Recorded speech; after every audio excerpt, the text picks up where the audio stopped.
Mapagpalang araw po sa inyong lahat. Hindi po ako pastor at hindi rin ako spiritual leader. Narito po ako dahil gusto ko lang po ibahagi sa inyo itong kantang ginawa ko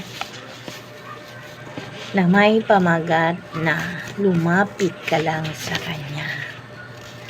Pero bago ang lahat, bago ko po itong kantahin sa inyo, hayaan niyo muna akong ibahagi ko sa inyo itong salita ng Diyos mula sa Mateo 11, versikulo 28. Lumapit kayo sa akin kayong lahat na nahihirapan at nabibigatan. Lubha sa inyong pasanin at kayo'y bibigyan ko ng kapahingahan. Pasanin nyo ang aking pamatok at sundin nyo ang aking mga itinuturo sapagkat ako'y maamo at mapagkumbaba loob.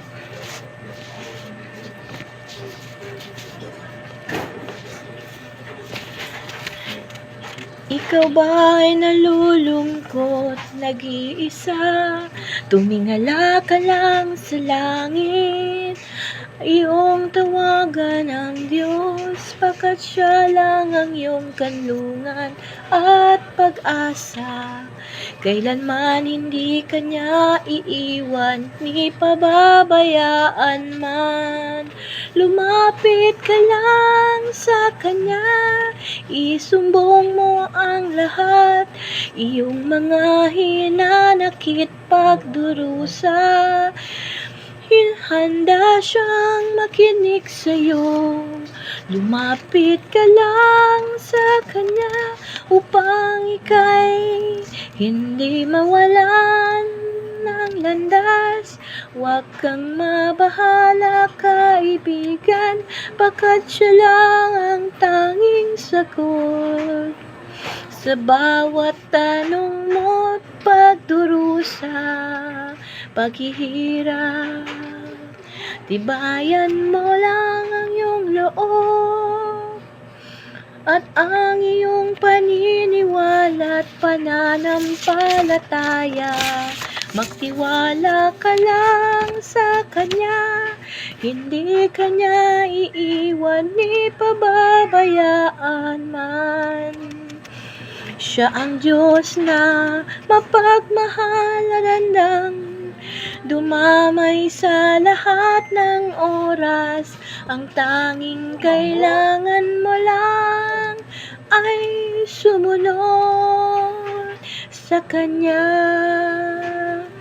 at paglingkuran ng buong katapatan.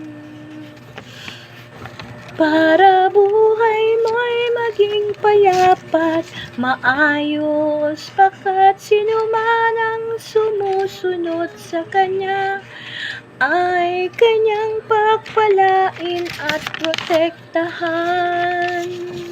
Kaya habang may panahon ka pa, kaibigan, lumapit ka sa Kanya at talikuran mo na ang kasalanan at sumunod sa Kanya, pagkat Siya ang ating tunay na dakilang Diyos na lumikha ng langit at lupa, walang kabuluhan ang buhay natin kung wala Siya.